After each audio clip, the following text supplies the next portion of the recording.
much as I tend to work with large, powerful, dangerous, aggressive and reactivity cases, it is always nice to take a quick break from that and be able to work with young puppies.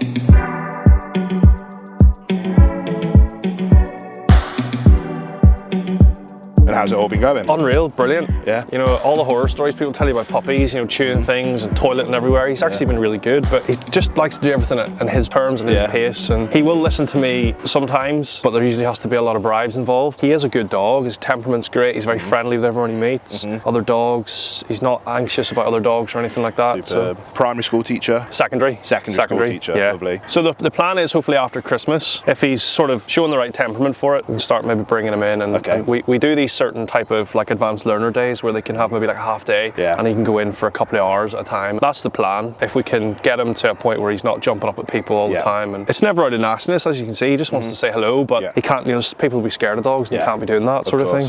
Have you got any SEN departments? Are you going to be wanting to do that stuff with him? Yeah, 100%, because the benefits are there to be seen, aren't they? And another member of staff has done it before, and she brought her dog in, golden retriever as well, and it went so well. So there's sort of a track record of it working. So yeah, really keen to get him in. I think he definitely shows the right temperament to me, I think, anyway. Did I tell you I used to work in special needs? Yeah, you mentioned, So I did nearly a decade in SEN, 100% drawn to wanting to get stuck in and help. So you kind of know exactly what I'm talking about, We do a mixture of things, like we'll have, as I say, like students just in lessons. We also have sort of special breakout areas for them to go. So, you know, if students are finding something too much, they can go to special breakout areas and access different materials and stuff like that. I sort of see him definitely at the start in those breakout areas. That's where I've seen the most benefit. Obviously there's the high-end kind of disability dogs. That's not what, those guys are insane. I have nothing but admiration for those. Then there's pet dogs, like pets as therapy. So he's a pet first and foremost, but then can offer wonderful therapy for people in need and children in need in particular. For him, what I think he just needs to be able to be is essentially someone that is calm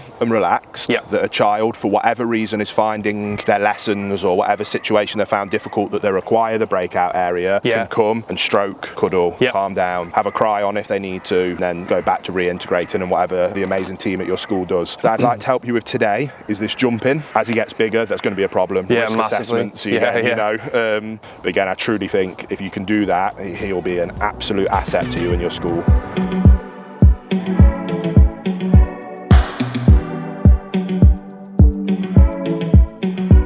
So you can do two things. You can either just correct it, and then we're kind of more free shaping the right behaviour, which is kind of what I was doing there. So I've corrected it, then I've kind of waited for him to do what I wanted and then rewarded it. Or we can do more of a correct, redirect and reinforce approach. That time it didn't work, I'll try, what if I do this? Oh, and then it did work. And what'll happen is the jumping will happen less, and that offering of the sit and stay will happen more. That is all he'll know, is that when he wants something, it's to come into the sit, stay and wait. Pavlov's dogs, classical conditioning, education, all that old school stuff. Rings the bell, makes them drool. Takes the food away, rings the bell, and they still drool. So they've conditioned the bell to the drooling. It's exactly what we're doing here. So that is being paired with the physical sensation of just guiding him down, not correcting him, it's just that guiding him down. Yeah, show him where to go. And then. But when I remove the physical, like removing the food with Pavlov's dogs, the is then conditioned to mean the same thing.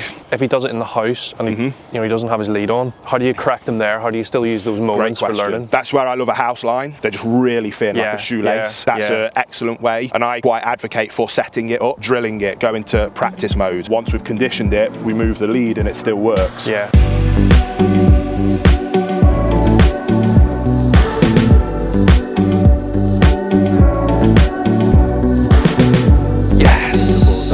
That whole piece there, that's lovely. Now all the sessions here at my sanctuary are completely free of charge. It's a passion project I've been working on for years, and usually I focus my time in helping dogs that are at risk of going to shelters or being put down. But this one really hit me emotionally because of my decade of experience in working in special needs schools myself. I've seen how powerful dogs can be for young men and women with severe special educational needs. So when I heard that this golden retriever was hopefully being trained to be able to help special needs children in school school settings, I knew that I had to help. But this is lovely. This kind of, your lead handling skills are getting loads better just in this session. Yeah. I always have empathy for dogs and want to give people realistic expectations. Sometimes people fall into the trap though of hearing me say, well, of course he's a 4-month-old pup, and then using that to make that behaviour acceptable though. Yeah. Communicating in a way that he understands, and then always redirect back, because essentially all you're doing is saying, you're not paying attention and I need you to. That trick just allows you to bring the attention back.